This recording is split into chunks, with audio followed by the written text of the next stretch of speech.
And welcome to the Carnival, episode 16, in John's eclectic photo time adventure.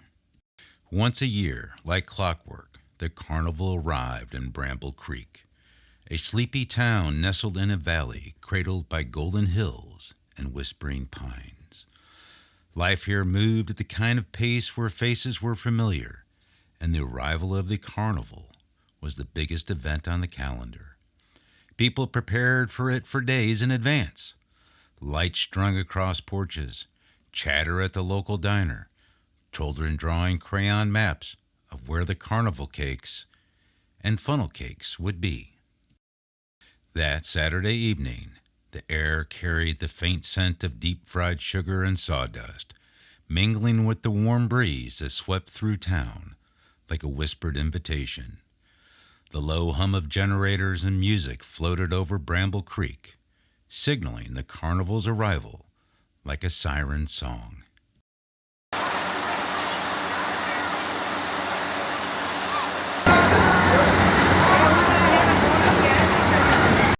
John, a photographer known by just about everyone in town, adjusted the strap of his Canon R5 Mark II camera around his shoulder as he walked hand in hand with his wife Miya. She wore a yellow sundress that fluttered around her knees, her laughter like music to John's ear. Miya loved the carnival, had since she was a girl. And John loved photographing it. The colors, the motion, the joy.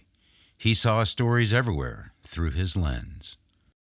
As they reached the entrance, the towering silhouette of the Ferris wheel loomed above the town like a gentle giant, its lights spinning in spirals of red, blue, and gold. It turned slowly, casting kaleidoscope patterns on the ground. John paused just beyond the ticket booth and raised his camera. Click, a long exposure. The wheel became a brilliant circle of light, capturing not just motion, but time itself. "Got it," he said, showing the screen to Miya. She smiled, brushing a strand of hair behind her ear. "Let's go find something sweet." They passed beneath strings of colored bulbs that flickered overhead like stars on a leash. Food stalls lined the way, each one a burst of smell and sound. Kettle corn popping, hot dogs sizzling, the syrupy scent of cotton candy spinning into the pink clouds. Miya's eyes lit up when she spotted the funnel cake stand. A young carny in a purple t-shirt, his arms speckled with powdered sugar, handed over a golden, sugar-dusted plate. "You always get the funnel cake," John teased. "And you always take pictures of me eating it," Miya replied, her lips already glistening with the powdered sugar. John snapped the shot. They strolled slowly, sharing the treat as laughter and squeals floated from the nearby beach party funhouse. Children zigzagged through spinning tunnels and tilting rooms, slipping and sliding under neon lights. Miya watched them, eyes soft with nostalgia. John, ever alert, framed his next shot. A young boy sticking out his tongue in concentration as he navigated a moving floor. Another click. Nearby, a carny in overalls wrestled with a stubborn can of salted nuts, muttering curses under his breath. The scene had a raw, comedic honesty that John could not resist. He lifted his lens and captured the moment. The carny's furrowed brow lit dramatically by the nearby popcorn machine. Just then, a girl, maybe 7 or 8, stood beside a painted sign, measuring herself with a visible anxiety to see if she was tall enough for the kiddie coaster. Her eyes were hopeful.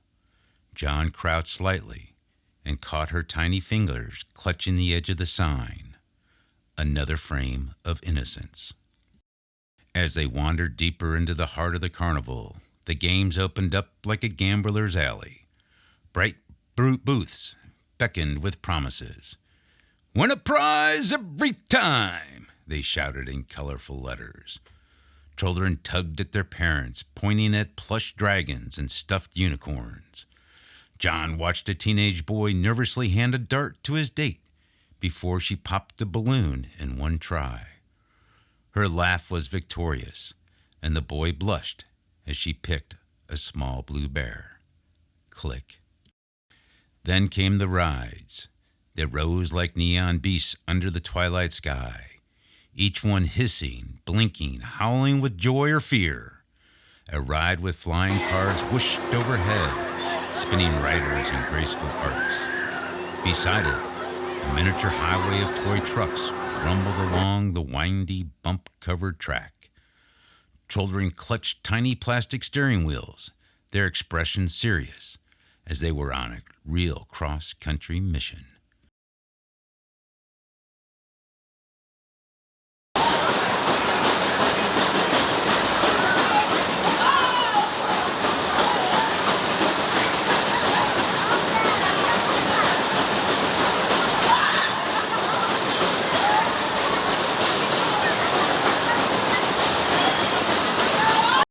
In the center stood a particular ride, a 3-seat contraption that twisted in a pattern that made no sense at all. Miya tilted her head. That looks like something out of a dream. John photographed it just as the ride made an unexpected pivot, causing a rider to shriek in startled delight.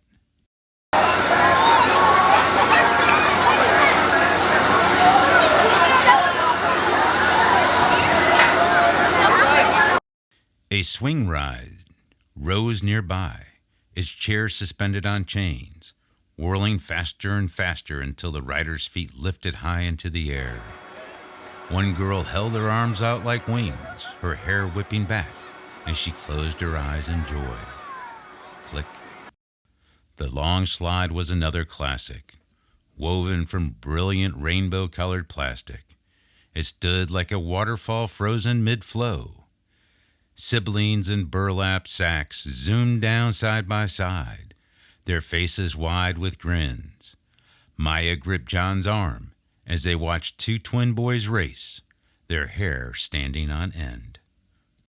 Then came the more daring rides, a massive structure that swung like a pendulum, flipping its patcher upside down before pausing just long enough to draw a collective gasp, then dropping again with a roar. John caught the moment right as the girl's hat flew off, her laughter trailing behind it.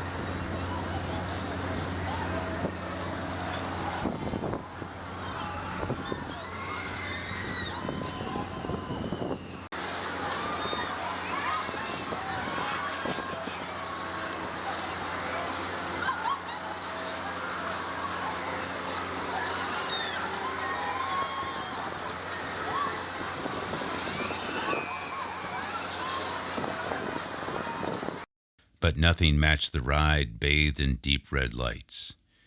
A cylinder chamber that spun faster and faster until centrifugal force pinned riders to the wall. And then, with terrifying elegance, the floor dropped away. Miya winced. That one gave me nightmares as a kid.